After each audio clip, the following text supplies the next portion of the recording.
It's Matt Sager, hopefully helping you pass the time in quarantine with a little bit of entertainment. As I recap Better Call Saul, Season 5, Episode 6, Wexler v. Goodman. This was a seriously important episode, a monumental episode in which lots of characters go through some pretty major changes, take steps from which there's really no going back. Kim in particular is on the precipice of making a decision that will decide her ultimate fate. A fate that, let's be honest, is likely not good. Let's remember, by the time we meet Saul, just a few years after this episode takes place, in Breaking Bad Season 2, Kim is a distant memory to him. She's not a part of his world, she's not in his orbit, and in fact, she's definitely something of a nostalgic memory to him, as he's named his payout Ice Station Zebra Productions, and as we've learned from Better Call Saul, that's her favorite movie, Ice Station Zebra. She started this season supporting Saul in his new role as Saul, nay Jimmy, but rejecting everything about him that's corrupt, refusing to let him convince her to lie to her clients, for instance, taking issue with his 50% off deal with which he launches the Saul Goodman name and enterprise. And now we're up to episode 6, and she's gone just about full Saul herself. She's done a 180. As of last episode, she's completely turned on her own clients at Mesa Verde, enlisting Saul to represent Mr. Acker, the guy who's at risk of losing his home because of Mesa Verde's expansion. They want to build a call center on land that he and other homeowners have been living in for years. They evicted everyone else, but he's the one holdout. And Kim, for reasons we will learn in this episode, is deeply sympathetic to this cause and to Mr. Acker, and as such, enlists the devil himself, Saul, specifically because of his skills at dirty tricks, to represent Acker in a suit against Mesa Verde. A massive conflict of interest, and one which her bosses at Schweikart and Coakley are getting hip to. And so after going so far as to enlist the guy we once knew as Trevor, a mercenary who now goes by the name of Mr. X, this is all last episode, she and Saul enlisted him to do a B&E into the home of Kevin Wachtel, head of Mesa Verde, and she found incriminating evidence, and Saul's ready to act, but she's not sure she wants to move forward, and in fact, she tries to pull the plug. But let's start with this episode's cold open, in which we get to look at how Kim was brought up, why she's been so sympathetic to Mr. Acker, and what likely led her to be this buttoned-down, meticulously detailed, rigid even, I would go so far as to say, perfect picture of an attorney. We see her at about 10 years old, waiting outside of her elementary school, probably 20, maybe 30 years ago, with her cello after a recital, waiting for her mom to come pick her up. It's obscenely late at night, outrageous for a young child to be out in this weather at this time of day, and her mother eventually shows up, clearly drunk, and Kim can tell. She's not shocked, she's not horrified, she looks disappointed, and she looks like this is a situation with which she's familiar. She's disappointed in her mom. Her mom assures her she's just had the one beer. Kim, who again has clearly been through this with her before, doesn't believe her and tells her that instead of getting into the car, she's going to walk home. Her mom continues to protest, "It was just the one beer. If you get in the car, I'll let you pick the station. We'll drive to McDonald's, get some McNuggets." And tempting as that is, Kim is not only mad, but probably sees herself and her mom being wrapped around a telephone pole because her mom's hammered. This is the life in which she was brought up. The life she described to Mr. Acker last episode of running from house to house, always being delinquent with the rent, never having any safety or stability. That clearly is why she's living the adult life she is, to make up for that.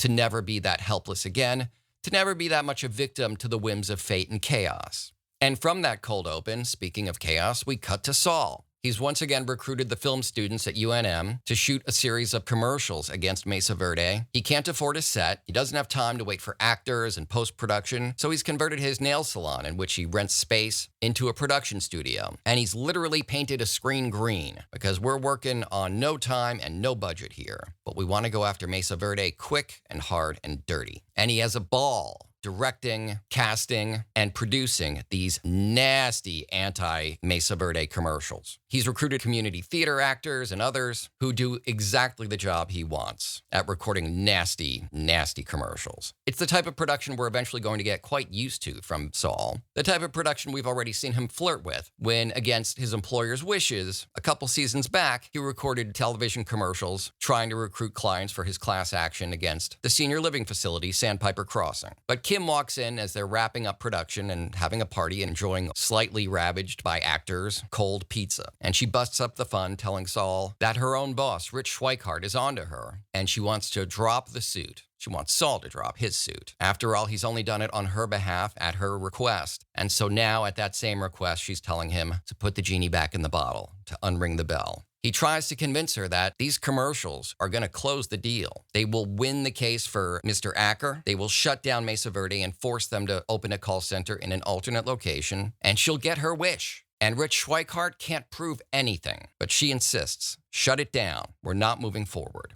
And he says he's going to go along with her wishes. This is Saul. And although he's always been honest to date with Kim, you've always got to take everything from him with a little bit of a grain of salt. Because again, he's Saul Goodman. He shoots from the hip and sometimes means it. Other times is hiding a little bit of a surprise. Kim gets to see that side of him in this episode. And as I said, it's a turning point. While we're on the subject of turning points, again, after the events of the previous episode, Mike has made the decision to go all in with Gustavo Fring as his right-hand man. As Gus put it, as his soldier in the war he's fighting. And so the two of them, along with Gus's lieutenants Victor and Tyrus, are having a clandestine meeting with Nacho, who, despite being a member of the Salamanca crime family, or at least a lieutenant for them, has been Gus's slave this entire time. A double agent reporting to Gus. Gus, who knows that it was Nacho who poisoned Hector Salamanca, and who as such has been holding a gun over both Nacho's head and the head of his innocent father, who's got nothing to do with any of this. He's made it clear that he'll kill Nacho's dad if Nacho doesn't acquiesce to Gus's every demand, report everything to him, and now to Mike. And so Nacho's telling them about Lalo's plans to dismantle Gus's operation and cause him to lose favor with the cartel. Lalo now has a snitch in the form of Crazy 8, who is a CI for the DEA, Agents Schrader and Gomez. And so they'll be snatching up the money from Gus's dead drops and arresting all of his low-level dealers. Gus instructs his lieutenants to promote some very low-level dealers to be in that position of getting arrested, or to recruit new people off the street to be the sacrificial lambs, so that his own people, his important people of his own crew, will be protected from this. He wants more news, and Nacho has it, more details. That Lalo is trying to chip away at every element of Gus's enterprise, from the chicken restaurants, making his customers sick, interfering with the plumbing, poisoning the food,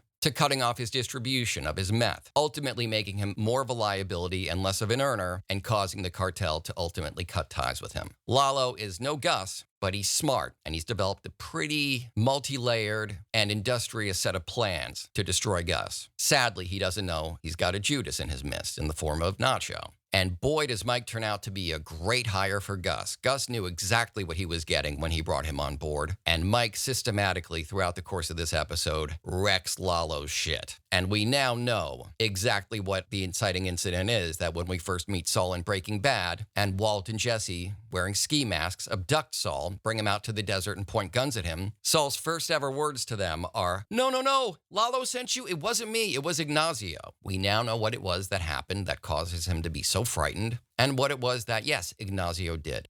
Mike debuts his fake private eye persona that we later get to see in Breaking Bad of private investigator Dave Clark, who interrogates a witness, catching her at her current job as a librarian, under the auspices of buying books for his granddaughter, which he very well may be intent on delivering to her at some point, hat in hand, hoping to earn her love back after he blew up at her recently. But he grills this librarian/witness to the murder of a Travel Wire employee, a murder that actually was committed by Lalo at the end of season 4 of Better Call Saul, as he was hunting down Mike, who was hunting down Werner Ziegler. This is a crime the cops did investigate and eventually dropped simply because of an utter lack of evidence. But he's got tips for them, and he convinces this librarian to remember that it was Lalo's 1970 modded out Monte Carlo. She tips the cops to that, and he sends an anonymous tip to the cops in a very complicated and convoluted set of machinations. Really brilliant, using, of course, his skills as a former cop himself to also plant that car at the scene of a hit and run,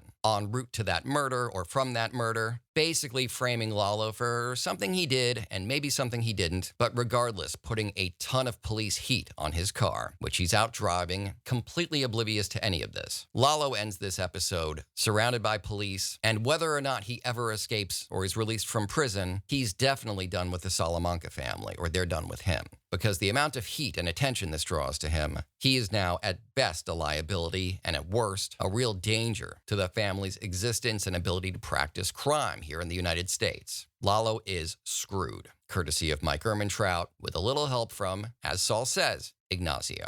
Nacho, who of course has had dealings with Mike before, he had hired Mike a couple seasons back to take out Tuco. Mike didn't do this, but the two of them do have an established relationship, and Nacho confronts Mike and says, "Dude, do you realize who you're dealing with? This guy's a monster." He is holding a gun over my head. He shot me twice and left me to die in the desert. He's threatening my father. For the most part, Mike is completely unsympathetic. He did, after all, tell Nacho when Nacho first enlisted him that I hope you know what you're doing. If you're getting into bed with and beefing with the Salamancas, it's going to get worse for you. It's going to be dangerous, and I advise you stop this nonsense. Nacho didn't, and so Mike's patience and sympathy is basically nil. Now, when he's confronted with the news that Nacho's father is involved, a guy who is not in the game and innocent in all this, he says to Nacho, well, look, that is another story. He says this rather gruffly. He is now fully on board with Gus. But this might be hinting at that arc of Gus's, which I mentioned last episode in my recap, that we haven't really seen an arc from him, an arc of changing from his Better Call Saul persona to that of his Breaking Bad persona, in the way that we've gotten to see Jimmy evolve into Saul, in the way in which we've got to see Mike evolve in all sorts of ways, how we've got to see Hector Salamanca devolve from a nasty but effective crime family head to the invalid with only a bell to communicate with that we eventually meet in Breaking Bad. Gus's arc is probably one of being tempered into being a little bit less awful by the influence of Mike Ehrmantraut. As badass and as hardcore as Mike is, as scary a character as he's always been, he is, I believe, a calming influence, a mitigating influence on Gustavo.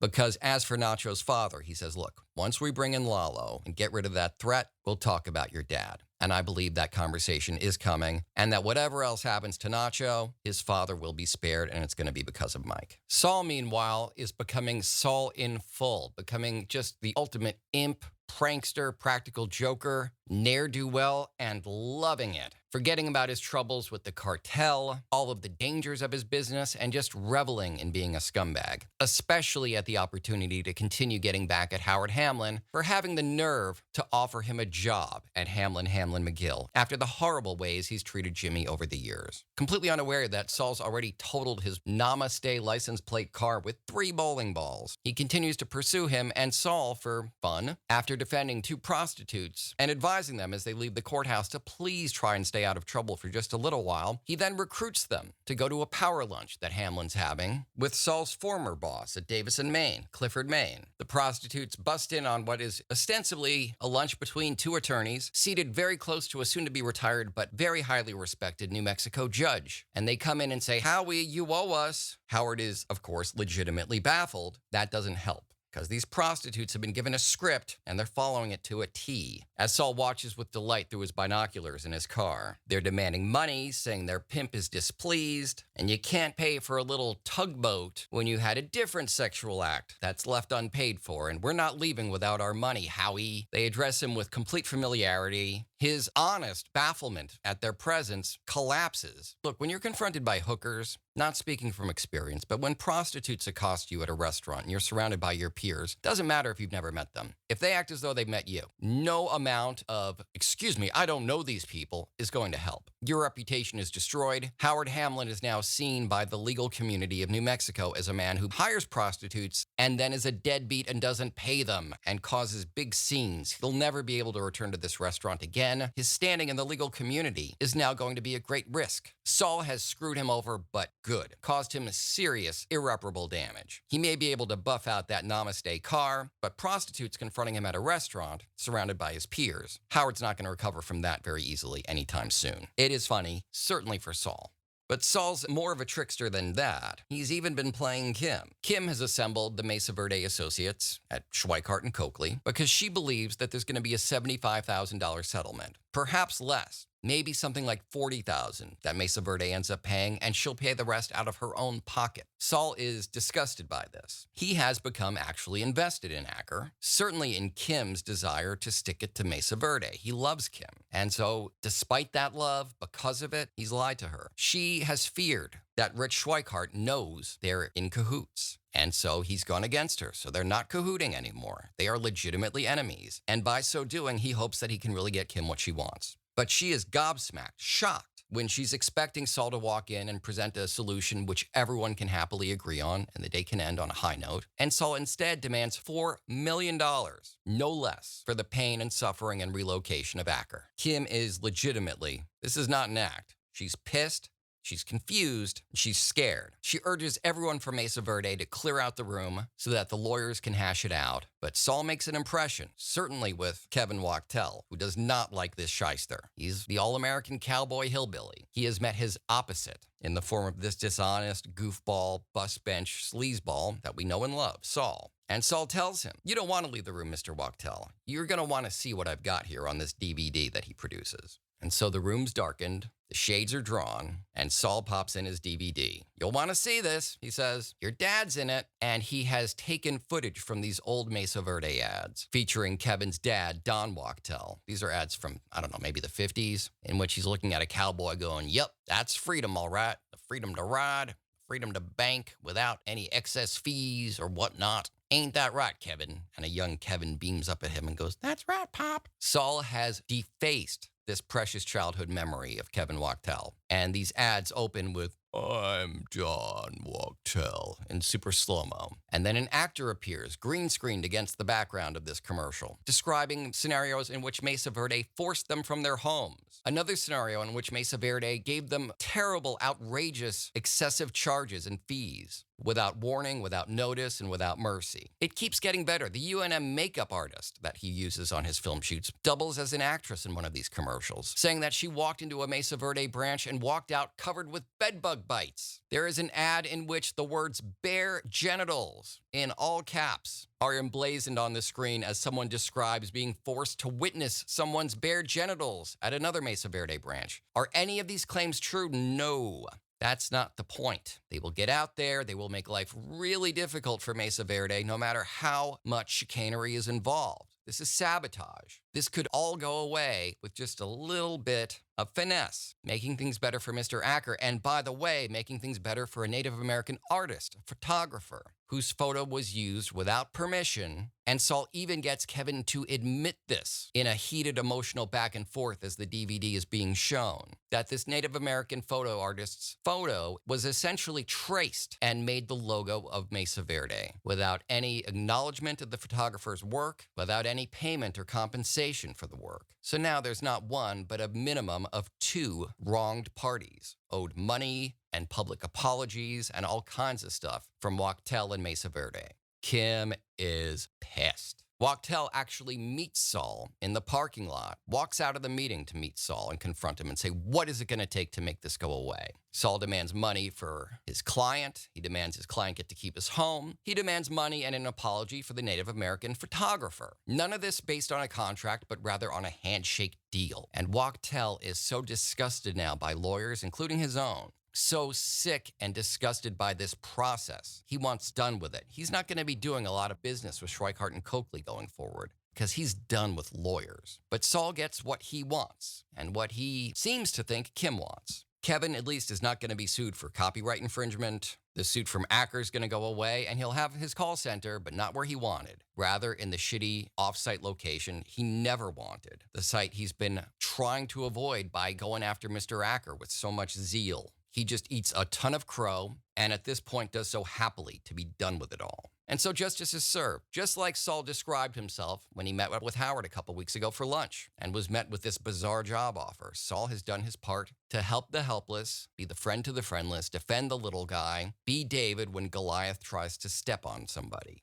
And he's helped Kim with her sense of justice and right and wrong. So when Kim comes home, he honestly believes they're going to pop some champ, have a night of partying and celebration. But she's furious. She says, "You made me a sucker," which is true. Saul tries every way to explain why he had to do it, why it had to be real that they were fighting against each other, so that Schweikart could never suspect they were in cahoots again, because there would be this legitimate moment of shock and horror at the meeting. She had to have a look of real surprise and real anger when confronted with this betrayal of Saul's. And yet, isn't this ultimately what she wanted? For Mesa Verde to have it stuck to them. And we could never get that if we truly worked together. I had to go behind your back to give you what you wanted. And she doesn't seem to be buying it. She's pacing, drinking wine, and explaining that this has to be it for the two of them, that she cannot do this anymore. It's destroying her. It's a bridge too far, this betrayal of Saul's, even though he did it out of love. And so they either, she says this through teary eyes, need to just hold on to the good times they had and break it off right here and now, or